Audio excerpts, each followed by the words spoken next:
I'm going to be 100% honest and transparent.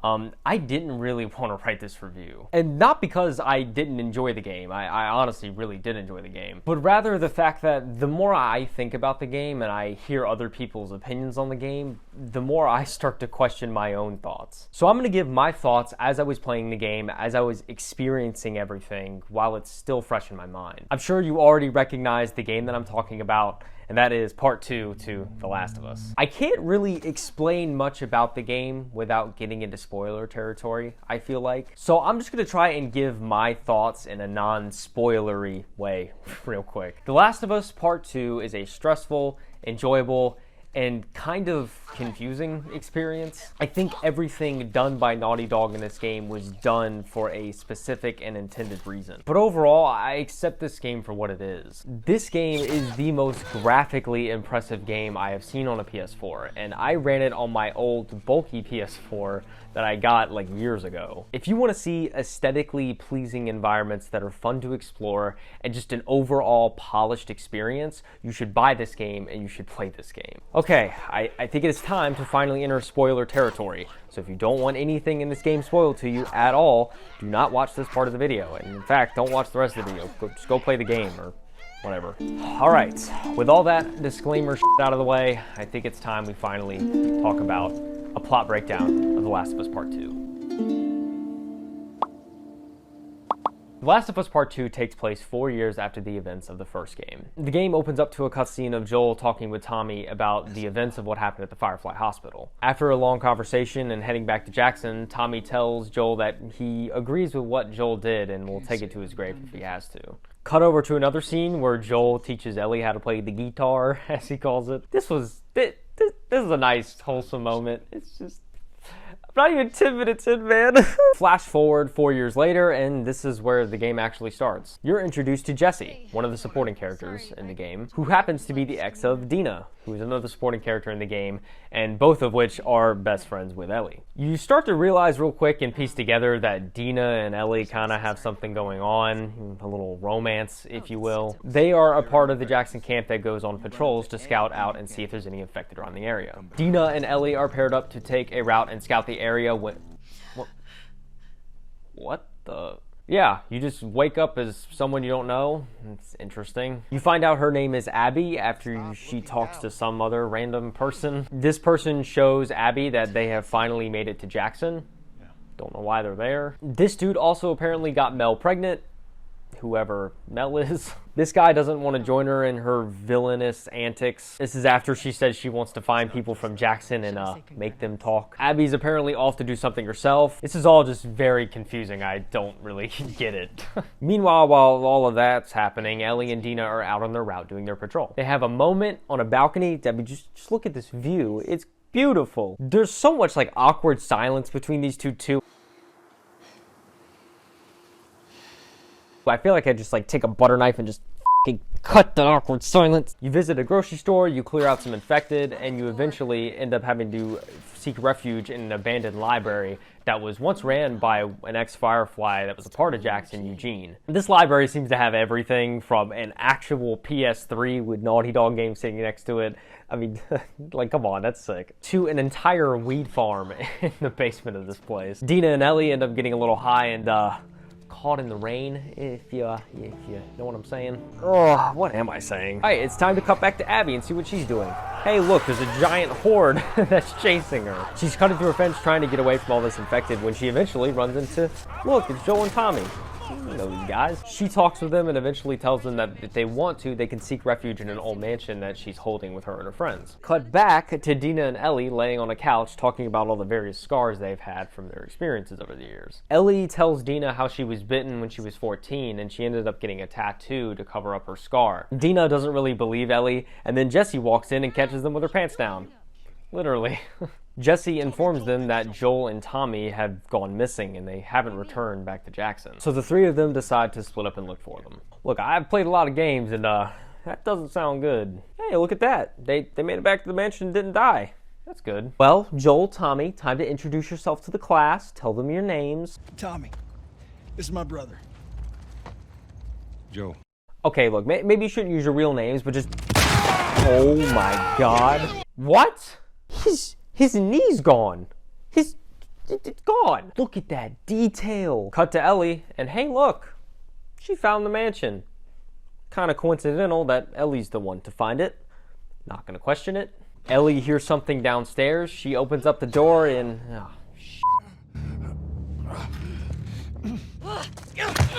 she had a chance to shoot right there. I'm just saying. Like, you just shoot now, ask questions later. I'm just saying. Ellie witnesses Abby arguing with the group, and after pleas to stop and extreme desperation, this happens. Joel, please get up! No! We're only like 3 hours into this game, by the way. This is not that far in, so, yeah, what the fuck? The rest of the story going forward is, let's just say it's pretty interesting. Ellie wants revenge, and she wants it bad. I'm leaving tomorrow. Like, really bad. After they eventually make it back to Jackson, you see Ellie speaking with Tommy and talking about going to Seattle because they noticed that they had WLF patches on their jackets. WLF standing for the Washington Liberation Front. Dina is all like, I'm coming with you, because, like, you know, they're all in love and whatnot. Although before Ellie actually leaves town, she goes to Joel's house. You kind of get a little glimpse into what Joel's life was like in Jackson. He made guitars by hand, which I found to be interesting. Ellie eventually finds his old broken watch he got from Sarah, as well as a revolver. There's pictures of Ellie and Sarah, Joel, and... Ellie finds out that Tommy ended up leaving on his own to Seattle. He's just one-man armying this shit, I guess. Maria, Tommy's wife, discovers what the girls are doing, but despite their doubts, she lets them go anyway. And so the journey begins. Dina and Ellie make it to Seattle, and thus begins Seattle Day 1. I personally loved this next sequence in the game, like, a lot. Once you enter some gates and get into the city, it's sort of like a kind of open world experience. You can roam wherever you want, there's lots of areas to explore, but there is an actual task of trying to find gasoline to power a generator. This generator is directly linked to a gate that has Fedra painted on the side of it. Fedra, of course, being the military government conglomerate that controlled a lot of the quarantine zones that developed in major cities after the initial outbreak. While you're going through this open world section, you stop at a couple pretty unique locations. A couple of these notable locations being the synagogue, the bank, and a music store. The synagogue in particular is just absolutely breathtaking. I mean, just look at this place, like, sweet Bahama mama, look at them graphics. There's a part in the music store in particular that is actually completely optional, so there's a chance if you played this game you may have missed it. Ellie finds a guitar in the store and plays Take On Me by Aha. It's such a beautiful moment, and the fact that this is like something you could miss is actually crazy to me. It's an absolutely beautiful rendition, of course sung by Ashley Johnson, the actress that plays Ellie. You kind of have to go out of your way to find it, but it was quite the treat. Dina also mentions to Ellie that she has dreams one day of opening up a homestead of sorts with farm animals, a barn, a house in the middle of nowhere. It may not make sense why I'm telling you this now, but it'll make sense later on. After roaming this portion of Seattle, you finally find some gasoline and you're able to power up the generator and get through the Fedra gate. These two also realize that WLF sounds a lot like wolves, so you figure out that they're actually called wolves. It all makes sense. You enter the lobby of a hotel and it has some infected in there, but you don't see any signs of wolves like anywhere in the hotel itself. You enter a room and you find two wolves that you presumed were interrogated by Tommy. They noticed the kills look fresh, so they figured, well, Tommy can't be far off. They eventually head off from the hotel. They try to decide where they're gonna put a camper. Oh my god. Whoa. Yep, they got ambushed.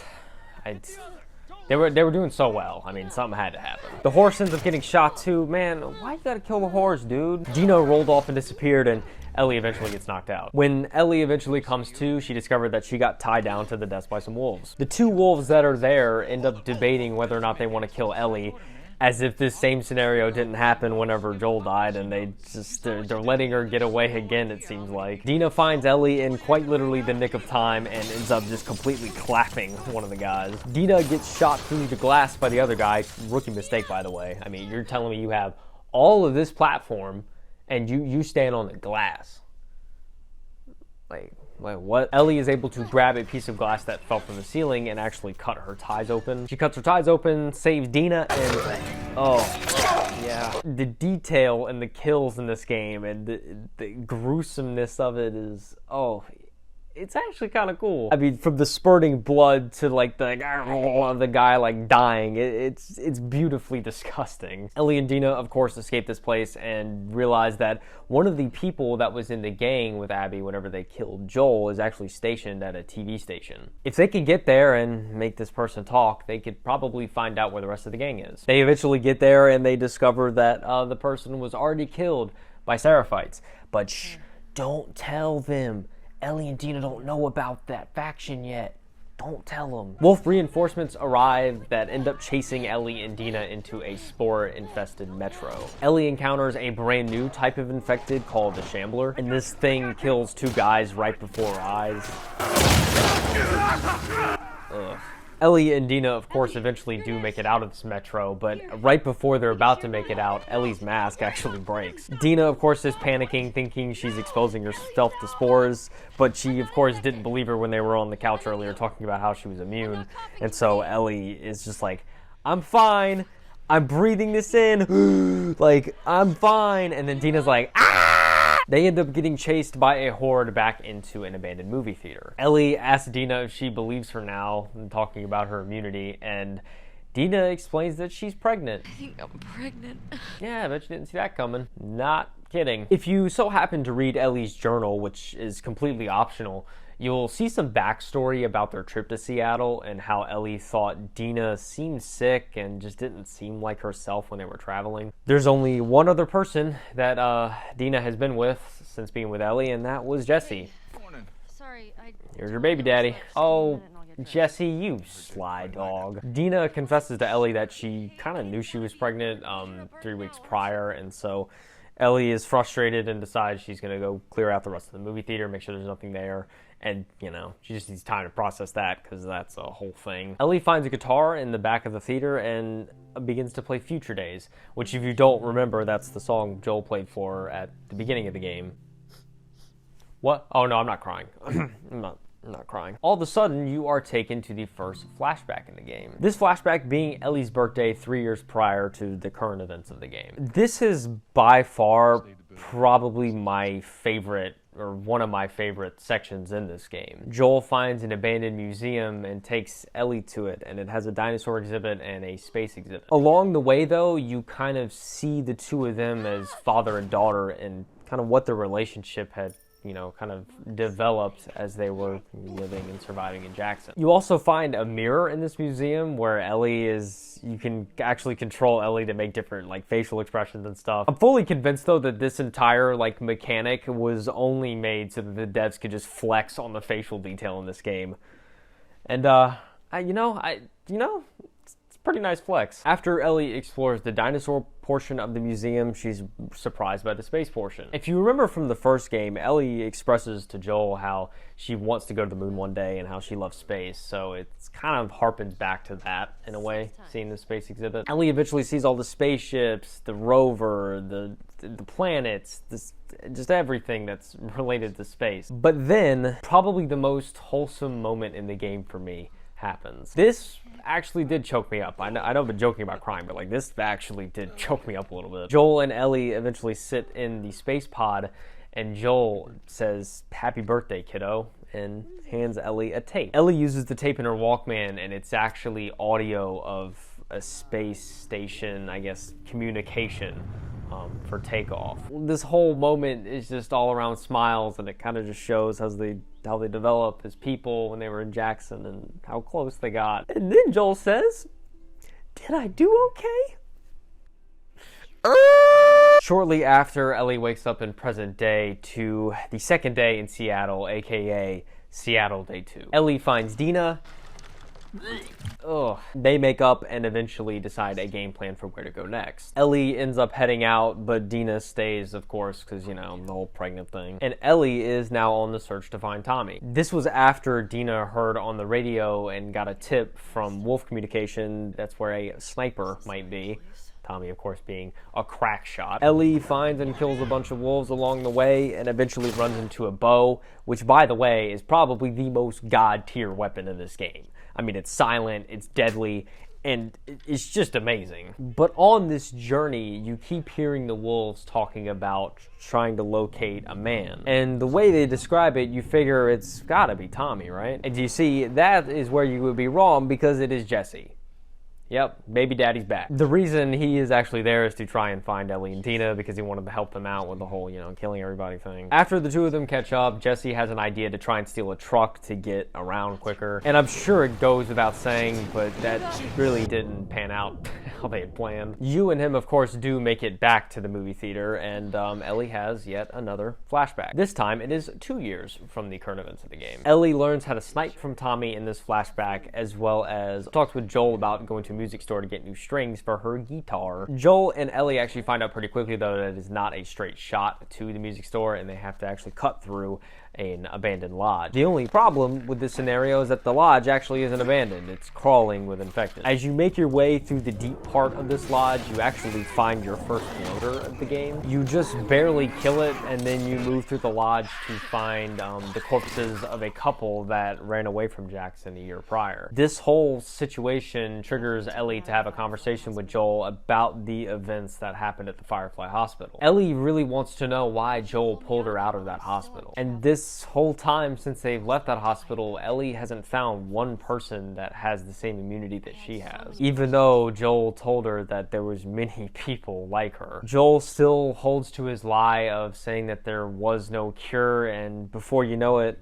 you're back at current day. Ellie discovers that Nora, another person that was associated with Abby in the gang whenever Joel died, is stationed currently at the hospital. So it's off to try and find this girl, even though Dina is reluctant to see Ellie back on the road so quickly. Ellie traverses through rivers and eventually runs into that faction I mentioned earlier that they didn't know about, the Seraphites. A little note about the Seraphites too is they whistle to communicate, which is a little spooky. You travel for a minute through the woods and a parking garage and a convenience store, and you eventually run into a big boy. Although he kicks Ellie's ass a little bit, Ellie does, of course, come on top. You encounter this person playing a good old video game on a PSP, another little kind of nod to Sony there. This chick tries a little something on Ellie and gets hit with a Ellie makes it into the hospital and eventually finds Nora. She calls Joel a little bitch and then tries to run away. You know my homegirl Ellie ain't taking any of that shit.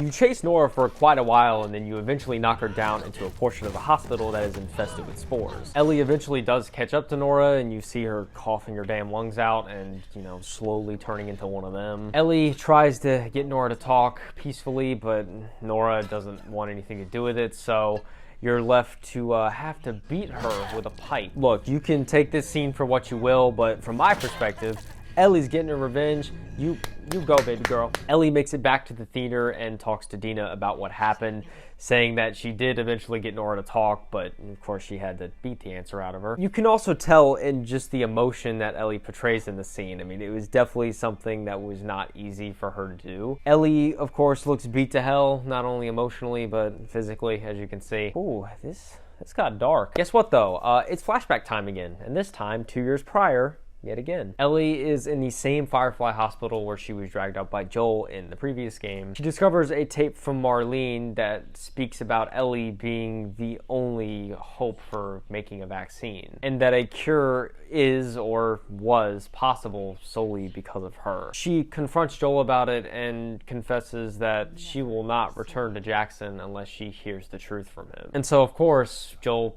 finally tells the truth. Ellie breaks down and storms off, and it's clear that she wanted nothing to do with him after that. You wake back up in the current time and you discover that it is Seattle, day 3. You find Jesse in the theater and you confess to him that Dina is in fact pregnant. He tells Ellie that he believes they should go back to Jackson so they can properly care for Dina. But of course, I mean, Ellie is all this way and Tommy is still out there, so they need to get Tommy back at least. So Ellie and Jesse decide to go to the aquarium and try and wait for Tommy. However, on the way there to the aquarium, you hear from some wolf communication that a sniper was spotted at the marina, which we figure must be Tommy. Ellie and Jesse argue about whether they should go try and get Tommy or should go and try and find Abby at the aquarium. Jesse decides that he's going to head for Tommy, and Ellie decides she's going to go to the aquarium and see if she can find Abby. The next part was actually pretty interesting because you get to drive a little fishing boat. I actually really did love the mechanics of this thing. I thought the driving was actually pretty fun. As Ellie, of course, is on her boat journey, you eventually stumble upon an arcade. This arcade also happens to have a bloater in it, which is actually the first bloater encounter you see within the current day of the game. One funny thing to actually note about this arcade is that if you go upstairs in the building, you actually see like a little LAN center with PCs and gaming chairs and like the whole nine. It's actually really funny. Once you eventually kill that bloater and leave the arcade, you start approaching the aquarium. This is by far one of the darkest, most intense moments in this game. Your boat ends up getting eaten alive by the ocean in the middle of a storm, and Ellie is forced to swim the rest of her way to the aquarium. All of this is happening too with an intense soundtrack in the background. Yeah, this part, and as well as just this game as a whole, just gives me so much anxiety. Ellie runs into a dog. It doesn't end well with the dog. I didn't really want to even talk about this encounter. I just wanted to kind of note how sad it was. I didn't even want to show it, to be honest. Like, come on, Ellie. I know the dog is trying to eat your throat off, but like, just, oh man, why? And then a very important moment in the game happens. Ellie encounters Owen and Mel in the middle of a fight and eventually has to kill both of them in self-defense. And in the process of all that, doesn't even find out where Abby is. Ellie also makes the discovery that Mel was pregnant, similarly to Dina, and yeah, Ellie killed a pregnant woman. She almost had a full-on panic attack before Jesse and Tommy eventually find her there. They take Ellie away, but uh-oh, someone's leaving the map. It'd be very bad. It'd be very bad if someone found that map. Am I right? They all, of course, make it back to the theater, and they start planning their trip back to Jackson. But Ellie still doesn't seem satisfied. Tommy explains to her that they got what they deserved, and Ellie reluctantly accepts that. Jesse says that his friends can't get out of their own damn way, and let me tell you, that's some big ol' humongous facts. The two of them, however, hear some commotion in the front of the movie theater after Tommy just went up there. So, of course, the two decide to chase after it. They go through the door, and this man, Jesse, just gets dropped. Like, whoa. 1 second, they're just talking and deciding their game plan, and then the next second, he's just erased. Like, whoa. The camera, of course, pans up. And look who it is. She's all like, we let you live, and you wasted it. And then fade to black. Imagine if that's where the credits rolled. Would have been quite the game. I wonder what's gonna happen. Oh yeah, another flashback. This one in particular is 4 years in the past. Oh, but I gotta play as Abby again, man? Come on. Man, I thought I was done playing as her, man. Why I gotta play as her? She's looking for her dad and falls into some mud. Yeah, you deserve that. You killed Joel in 4 years. You deserve that. They talk about Abby's relationship with Owen because apparently they're dating and just they end up helping a zebra out of some barbed wire, which is all nice and wholesome, just so sweet. And wait, why do I like these people? They killed Joel. Hey, look, Owen's here to help too. How sweet. He finds them to talk to them about a girl that Marlene found that has a bite mark on her arm with no infection. Context clues, I wonder who it is. If the name Marlene sounds familiar, it's because she was the Firefly in the first game that was looking for Ellie that whole time. This next scene is very critical, in my opinion. There's a lot about this scene to kind of unpack and think about. The doctor explains to Marlene that there's absolutely no way for them to develop a vaccine without killing the girl. You see from Marlene's perspective how reluctant she is to approve the surgery and how she's not really quite sure if this is a good idea considering Ellie's gonna die. And so she asked the doctor, what would you do if this was Abby that we had to perform the surgery on, his very own daughter? To which the doctor never replies. Abby comes in later and explains that if her life meant the cure to this infection, he would want her to perform the surgery on her. But it's the fact that he never really answers the question, I think justifies Joel's actions a little bit more. Don't get me wrong, no dad would ever want to have to make that decision for their child. But this scene just shows that maybe Joel wasn't as crazy as all these fireflies make him out to be. Anyways, the next scene cuts to Abby walking through the hospital with alarms blaring, lights flashing everywhere. Confused as to what is going on, Abby continues down the corridor into the OR and sees that her dad is dead on the floor. And at this moment, this is where the story starts to make sense. We get to watch Joel die again, which is well, terrible. But at this point, we see it from a different perspective. You see, Owen doesn't want anyone to kill Ellie because then it would make them no better than Joel was. But, boy, was that a mistake, Owen. Anyways, back to the black screen now. Let's see what happens to Abby and Ellie. Wait, Seattle day one. We just did this. Why? Oh no. Whoa, wait a minute. You're telling me that I have to do 3 days as Abby? Oh, I can't take this, dude. Nope, not doing it. Nope, this is stupid, bro. I'm not doing that. So I continued to play as Abby. And you have to play as Abby for pretty much the rest of the game. Not the entirety of the rest of the game, but I mean, most of it. You get a glimpse into the Wolf's kind of camp, or their, I guess, version of Jackson in Seattle. And it's actually a nice facility. It's got a gym, it's got schools for kids, it's got a cafeteria, it's got housing. It's pretty nice. All of this, of course, is in a convention center, or I guess like a football stadium, which is pretty interesting to see how like this group of people converted a football stadium into like sustainable housing. You get to know Manny a little bit more through Abby's story.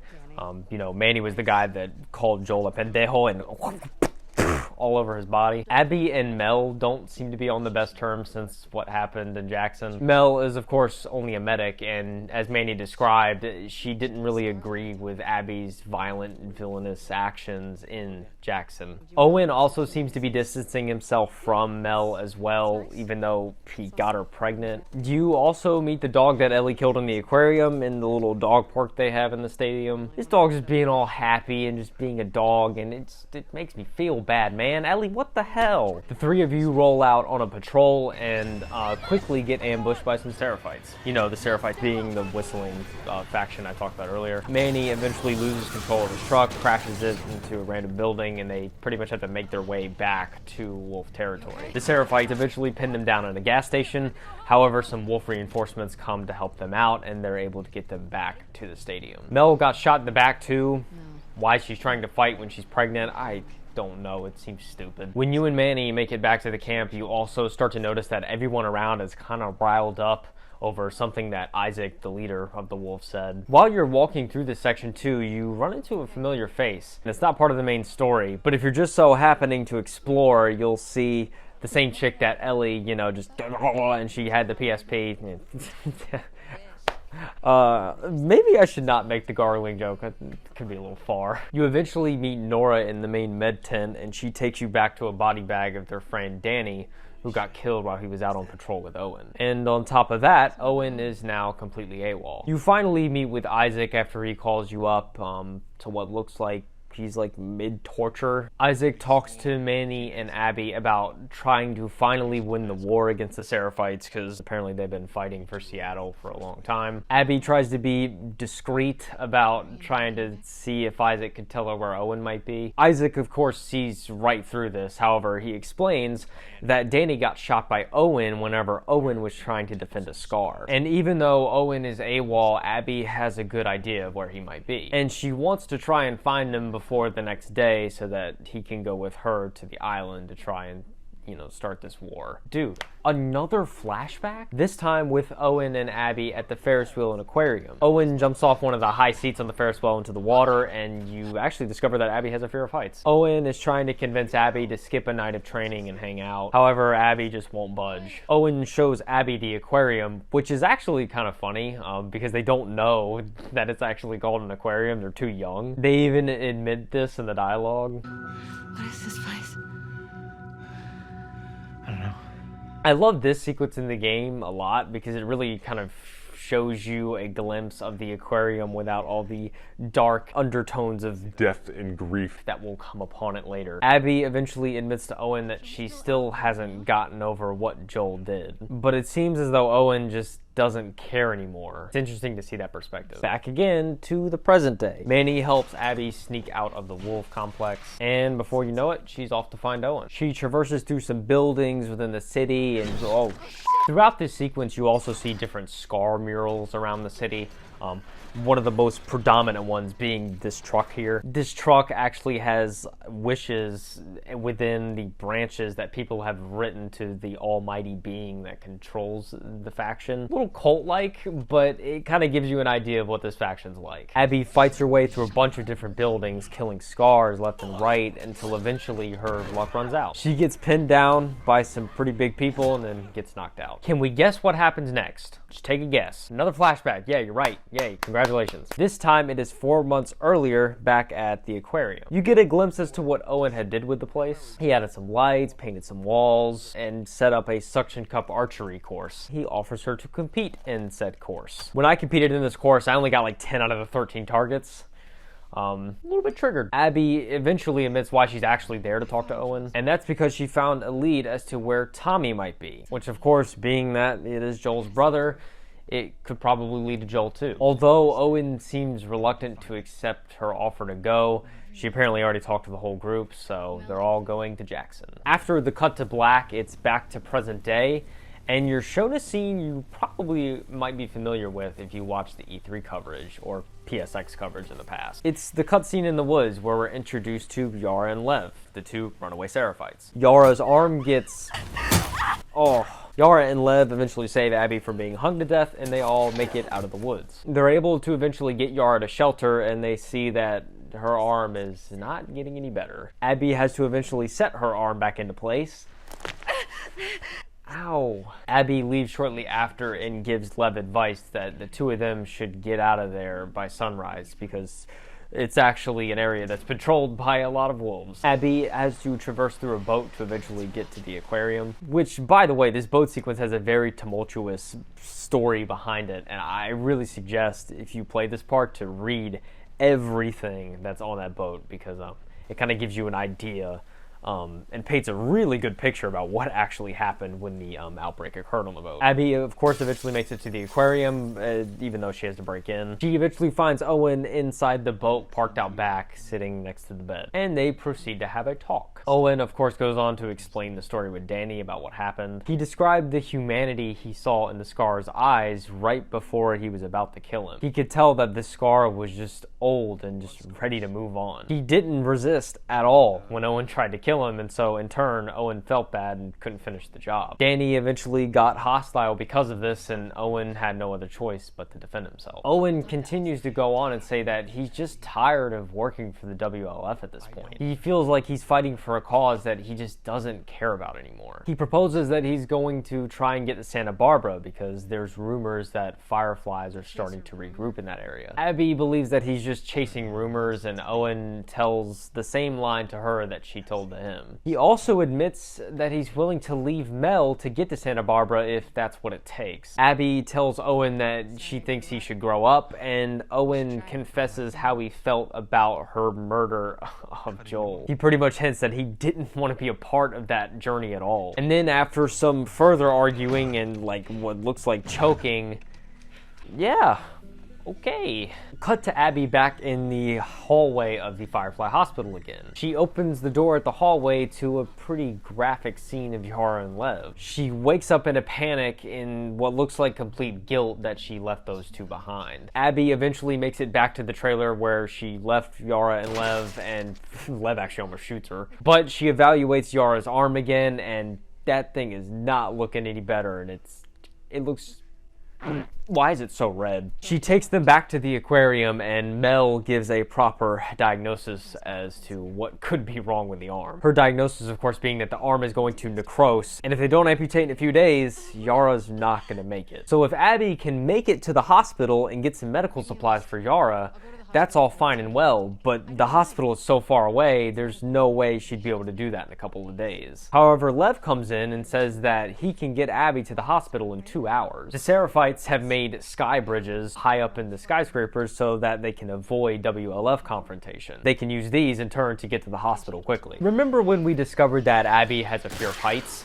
Yeah, she's quite literally about to jump off the deep end. like pun intended. Before they actually make it to the bridge, Abby and Lev run into what looks like a shrine of the prophet of the Seraphites. It's actually a really beautiful kind of painting mural. Abby and Lev also kind of bond a little bit more along the way to the bridges. Lev noticed Abby's fear of heights, and he starts to talk to her about how to interpret fear. Lev starts to explain to Abby to focus on the good parts of fear, you know, the adrenaline, what makes your body respond and prepare for situations.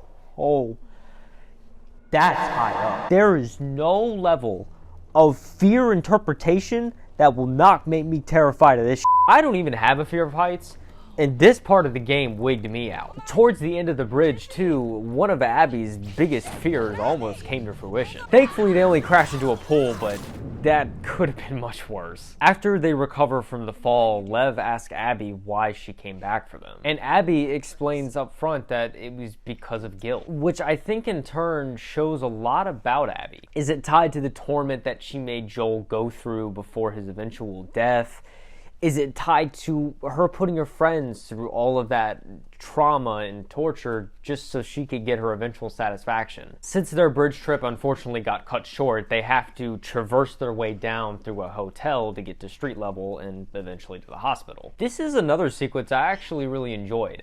I think the verticality of the hotel and how they traverse down is different in level design from what we see in a majority of this game. It's also another layer to see what this hotel kind of experienced during the outbreak and how it's changed and molded into a spore-infested, just gross place. It's fascinating to see just the disgusting grit of how the spores and the infections look on the walls. I mean, that just looks disgusting. After leaving the hotel, you eventually do make it to the hospital. Lev does have to stay back for obvious reasons because, you know, wolves are there, but Abby's just able to waltz in. You run into the video game girl again. Although the encounter with her earlier was kind of optional and out of the way, this one actually is a part of the story. It's interesting to see how they tied her character in both Ellie and Abby's perspectives. Word that Abby is there eventually makes it to Isaac. Isaac informs every WLF there pretty much to lock her up as she's been AWOL since yesterday. Nora eventually finds Abby being handcuffed to an elevator and lets her out. She explains that she caught up with the whole situation and what Abby was doing after she talked to Manny. Abby explains to Nora that she is currently in need of medical supplies, but she lies and says it's for Owen. Nora says that the only way Abby is going to find any medical supplies is if she goes to the lower levels of the hospital. The lower levels of the hospital also happen to be ground zero from where the infection originally started. Look, I'm no detective, but something tells me we're about to see some shit. I mean, after all, it's ground zero. I mean, I can't think of anything in any piece of media where ground zero has been a good thing. As Abby is traversing through the hospital, there's only 3 areas where she has a potential to find supplies. Those 3 areas being the ICU, the trauma center, and the surgical suites. And just take a guess as to where the surgical supplies might be. I'll give you a hint. It's not in the first 2 places she checks. It's not in the ICU, and it's not in the trauma center. I mean, I could have predicted that. And I'm still not a detective. You make it out to the garage at these lower levels, and you are presented with one glowing ambulance. In the gleaming light, as if it wasn't obvious what you're about to find in there. Hey, look at that. She found the tools. But the most common horror trope on the planet decides to enter the arena. She gets discovered after she finds what she needs by a giant-ass blob of infection. And this is actually like the only real boss battle this game offers. And to me, it wasn't really anything special or interesting, at least during the fight. This whole like lower level hospital sequence just played like a knockoff Resident Evil to me. You also fight what is essentially like a skinny bloater, which in all honesty is more difficult than fighting this mess. Abby makes it out of the hospital and eventually back to the aquarium with Lev, where Mel is able to perform surgery on Yara's arm. Fortunately enough, Yara has a successful surgery. Abby asks Owen what happened to their relationship. It's just so clear they both still want a relationship. Meanwhile, poor Mel is just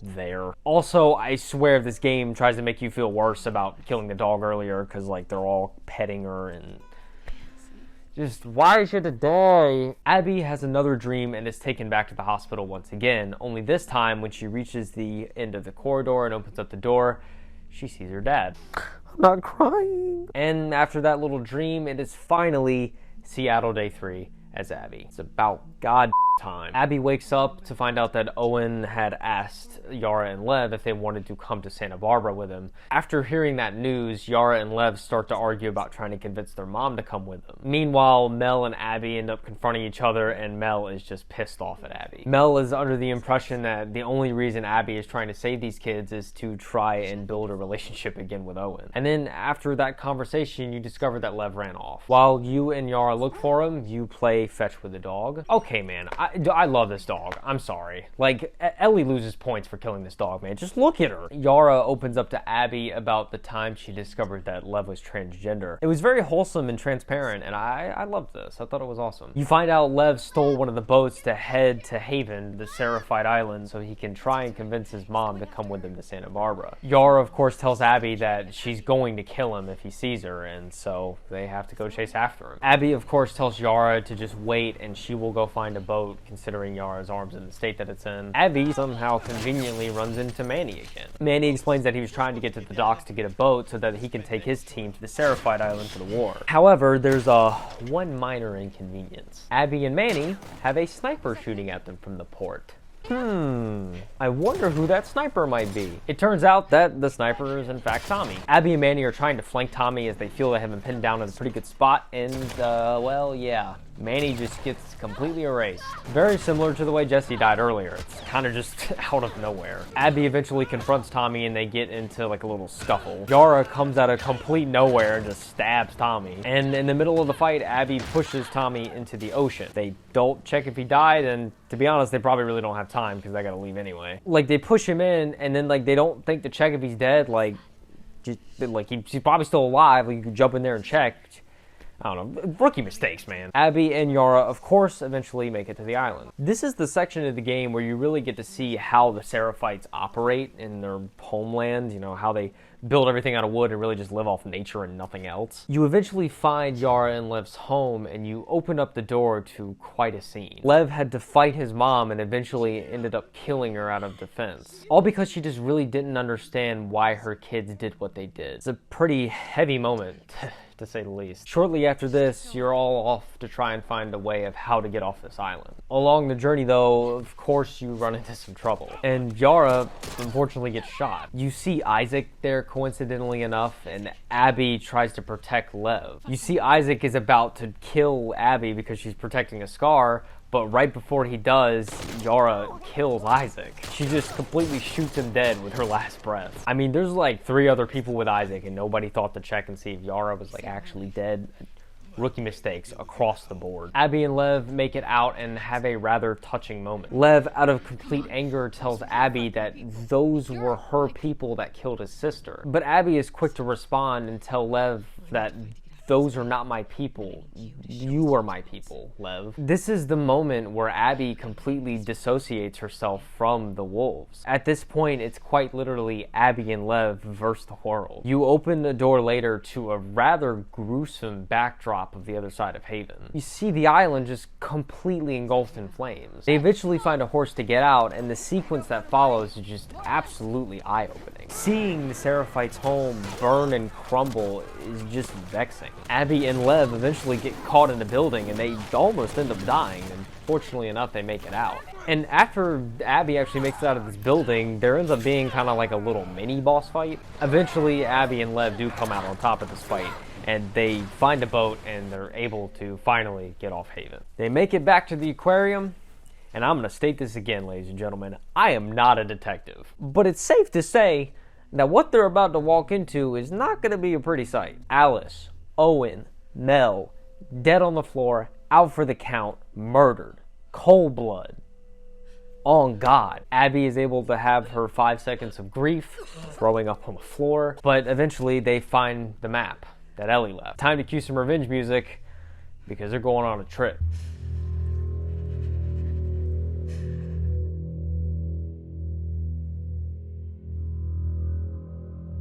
Yeah, it kind of just teleports you there. There's no like progression to actually get to the theater, which honestly at this point in the game is probably a good thing. But nevertheless, it's finally time to see 2 paths converge.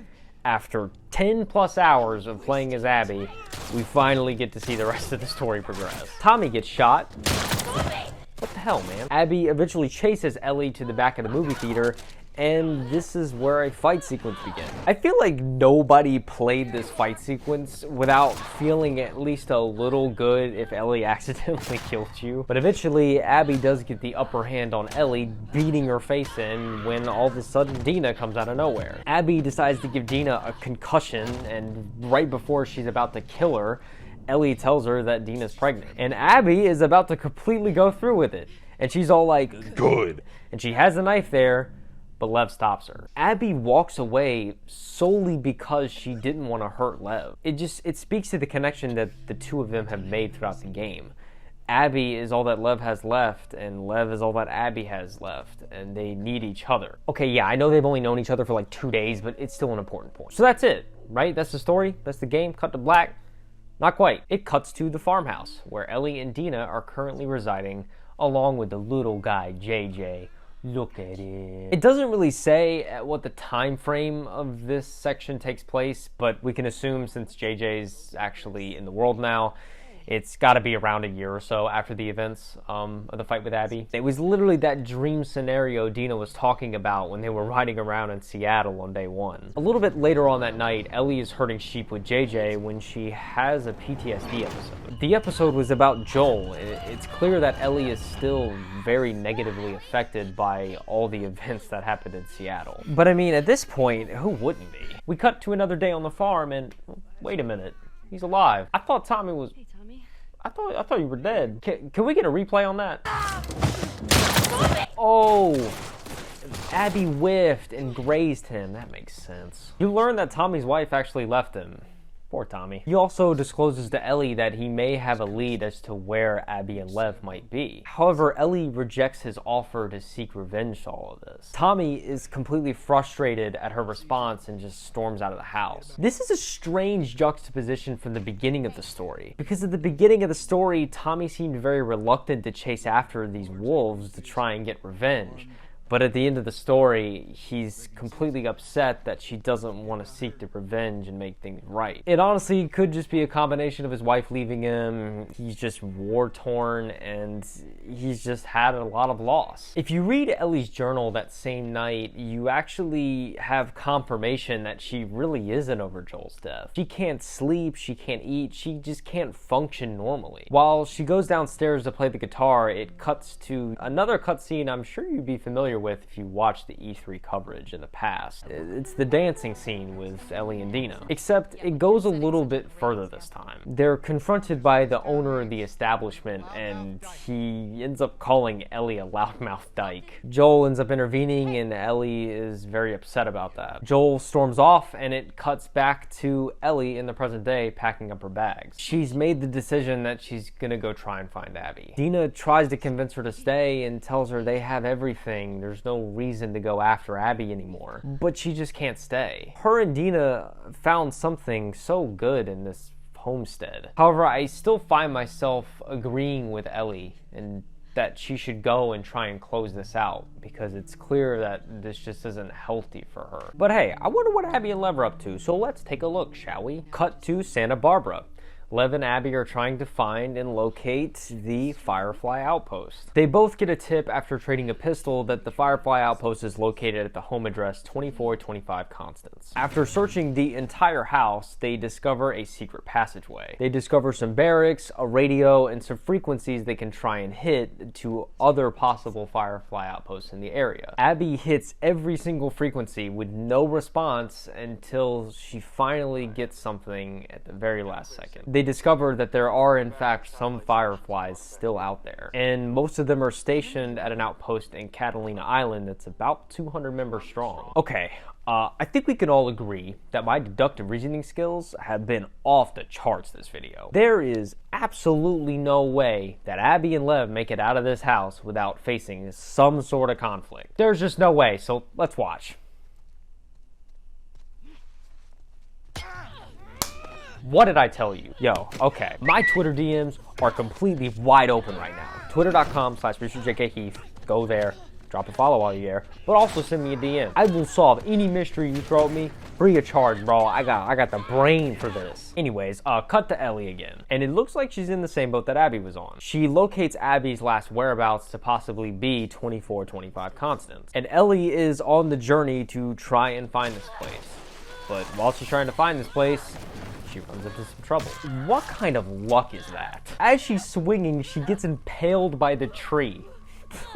What? She shortly passes out after this and somehow does not completely bleed out while she's dangling by her ankle. She wakes up to see Abby, I think? Oh, never mind. It's those Rattler dudes that took Abby and Lev earlier. They cut her down, and before they attempt to take her away, they debate about whether or not she's worth taking. This is the fourth time I think Ellie probably should have died and gets away with it because nobody thinks she's a threat. Ellie eventually gets up, baits one of the guys into getting bitten by a clicker, and then shoots the other guy in the kneecap. This guy, bleeding from the knee, tells Ellie that they picked up Abby a couple of months ago when they were out doing patrol. Yeah, it's been a couple of months since that happened with Abby. So of course, Ellie goes to check it out. Through this trip, you experience this other faction in this game, the Rattlers. And let's just say what they do is a whole new level of fucked up. They pretty much capture everyone in the area that hasn't turned and turn them into slaves. On a lighter note though, I guess, Ellie makes it through this camp fighting and killing most of these people and eventually makes it to the holding cells of a lot of these people that are held captive. These people held captive get access to the armory, they get some weapons, and they're finally able to fight back. And before they go off though, they're able to tell Ellie that Abby was taken to the pillars recently because she tried to escape. After this point, after she walks through the door and down towards the pillars, there's a complete tonal change. When you're walking down, you hear the fighting of the Rattlers and the people held captive, and you hear the revolution, and you hear this faction completely break down. And Ellie is finally about to face Abby once again. And before you ask, yes, that is Abby. I mean, you can see the toll that the time that Abby's been held in this camp has taken on her body. Ellie cuts her down, and you find out that Lev was also taken to the pillars, so Abby cuts him down. Abby tells Ellie that there's boats near the ocean that they can take to get away. They walk to their separate boats, and right as they're about to leave, Ellie is reminded of why she came after Abby. Ellie doesn't want to leave at all without doing what she came to do. Abby doesn't want to fight at all, but Ellie threatens Lev's life if she doesn't. So it's time to fight. Throughout the fight, Ellie eventually gets the upper hand and gets her fingers bitten off. Ew. As Ellie is about to kill Abby, literally seconds away from it, she has a flashback that ultimately prevents her from ending this. This shot right here, I believe, symbolizes how Ellie feels in this moment. Completely alone, dark, and nowhere to turn. She's lost everything. She's broken, and it just leaves you with the question, what was this all really for? Ellie eventually does make it back to the homestead, only to find Dina and JJ gone. Ellie finds her guitar and attempts to play the song that Joel played for her at the beginning of the game. But with only 2 fingers, the song sounds broken, just like her mind probably is right now after all of the stuff she's gone through.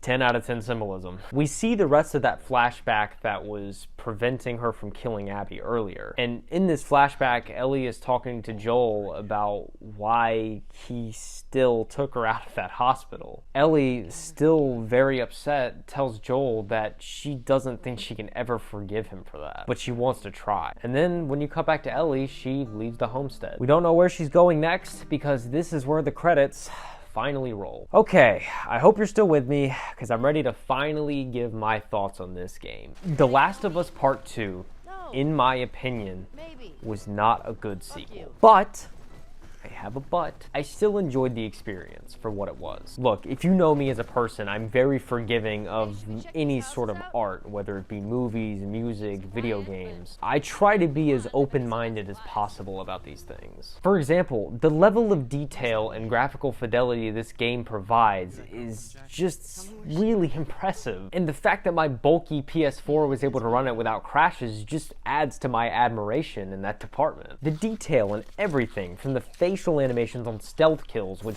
by the way, never ceased to amaze me, and I must have seen that over 100 times. Every time Abby or Ellie got a stealth kill, I would turn the camera and pan it to their face just to see just the as they're like choking and stabbing, and it's crazy. To the rainwater falling off of signs. I mean, just look at that. Like, just look at how impressive that is. Well, am I the only one? I mean, come on. The rope mechanic, which surprisingly didn't bug out for me at any point, was honestly very impressive in terms of physics. Even tasks like upgrading your weapons, although repetitive, each and every upgrade on each and every weapon has a unique animation that coordinates with it. And the world around you doesn't stop when you're upgrading. There were times when I would be upgrading a weapon and I would still hear nearby enemies that were alive. There's even one moment in the game where you find an upgrade table, which is the first upgrade table you've seen in a while, and while you're about to upgrade, this happens. We're not going back, understand? Me! Even though this is a scripted event at this specific table, it just shows how vulnerable you are to the world, even when you're in an upgrade system like this. The guitar playing game in this feature was completely unexpected for me, and it blew my mind. After I completed the game, I've since seen videos of people playing like Californication in-game using the trackpad on the controller because you can individually pluck the strings or strum full chords. Like, what? The acting. That's so dumb. I don't even have to say anything about the acting. It is the absolute best it gets in video games. The acting made me tear up at times, and I'm not an emotional person when it comes to movies and video games. I'm quick to write this stuff off as fiction and not real, but this game tricked me. Also, about the accessibility in this game. The customization is unlike anything I've ever seen before. I really think the amount of options is groundbreaking, and I hope more video games in the industry take note of this. There are even entire sections that the game offers for people that are blind, deaf, or have a motor deficiency. I mean, just look at these settings. I don't even know what half this shit does, but like, it's a lot. There's actually a video out there by Steve Saylor, the blind gamer, who goes into detail on the accessibility in this game. Some of the notable options of accessibility, and one I thought was actually cool, is, again, back to this trackpad. You can use the trackpad to zoom in at any point in the game, whether you're in the middle of a fight or whether you're doing nothing. You have the freedom to use this to zoom in and see the UI and everything around you. There's even button remapping in the game where you can map all of the key buttons to whatever you want. Steve actually flew out to Naughty Dog multiple times to consult with the dev team on the accessibility of this game. And I think it's safe to say that they listened. If you want to see more details on the accessibility in The Last of Us 2, I definitely did not go into much detail, so go watch this video. They do a very good job of breaking it down, and it covers pretty much everything. I admired the fact that the cutscenes and the gameplay melded together very well in this game. Like, in almost every instance, it was completely seamless. Most of the time, you're just walking into a doorway and then all of a sudden, you're watching a movie scene. Sometimes I would even confuse cutscenes with the actual gameplay because I just wasn't able to differentiate it. There's times in the games too where you just stumble into a cutscene and you don't really expect it. A couple examples of this being Ellie with the bloater in the flashback and Abby sliding down the hill into Seraphites. In the former, I honestly thought this was just another death cutscene because I thought I messed up and the bloater was going to kill me, but in reality it's just Joel saving Ellie. The latter case also kind of caught me off guard because I was going through buildings and I was surrounded pretty much by Seraphites and I didn't know how I was going to get out. And then all of a sudden, the cutscene progressed the story for me. While I was playing, though, I can say that I was entertained the whole time. Only in my reflection after the fact am I realizing the flaws that this story has. The fact that the game builds up the story with Ellie, kills Joel off in the first few hours, and then makes you play as the villain for half of the game, really just, at the end of the day, leaves me scratching my head. I almost feel as if there should exist a second game between Last of Us Part 1 and Last of Us Part 2. Like, this really should have been a threequel, Last of Us Part 3. If Last of Us Part 2 was in reality a Part 3, and there was a Part 2 in between the first and this one, Dude. Like, in a second game like that, you'd be able to explore factions outside of Jackson, build up the relationship with Ellie and Joel even more. We would get to see Ellie's story too, especially, and have her develop as a character. She's growing up, rather than us reading journals and watching cutscenes to kind of piece things together. We could have also played around that story of how Ellie discovered the truth from Joel and how the relationship really panned out over the years. Like, imagine they experimented with all that stuff I just described, and then the final cutscene of that game would be this cutscene, and then afterwards you cut to black, roll the credits. That's it. That's the tweet, bro. That's the gravy. Or they could even do something like this. What if they had Abby's opening sequence in this game be the end sequence in the second game, and so you'd get to that point, you wouldn't know who these people are, and then they would pan over and you would see Jackson. You would see this cutscene right here of Owen and Abby looking at Jackson, and then you fade to black right there. That would be even crazier. Like, name a better cliffhanger. I'm waiting. But unfortunately, that's not what we got. This game just left me, like, emotionally confused 80% of the time I was playing it. Like, I was genuinely uncomfortable. But I'd be lying if I say I didn't admire that and I didn't understand that. You can tell that the uncomfortable nature is what Naughty Dog was going for with this title. And I can respect that. My overall rating of this game, I think, is going to be 7 Ellie fingers out of 10. Although I enjoyed it, I definitely think if this was a threequel, I would have been able to forgive the story more. But this wasn't a threequel.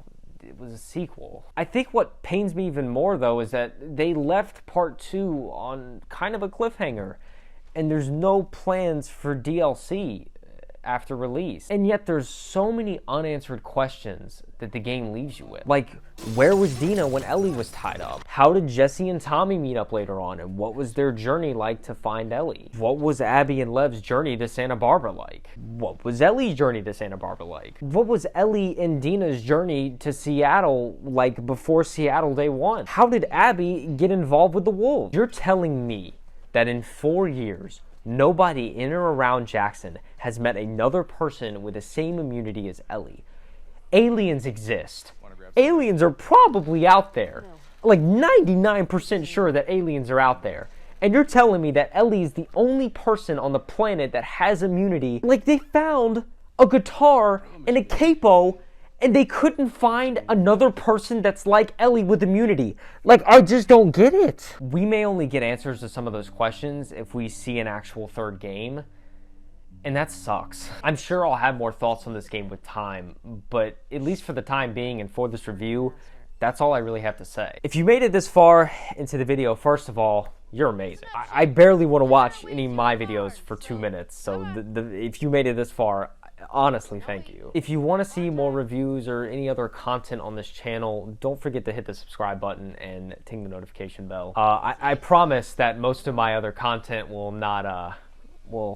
not be as long as this. Also, don't forget to rate the video what you feel it deserves, and feel free to leave a comment down below if you did play this game. I unfortunately had no close friends of mine that played this game, so I really had no one to discuss this with. I've been dying to talk about this game with people, and I just haven't had the opportunity. So, if you played it, feel free to leave your thoughts down below. Again, I thank you so much for watching this video. I really hope to see you in the next one. And in the meantime, don't forget to endure and survive and never stop.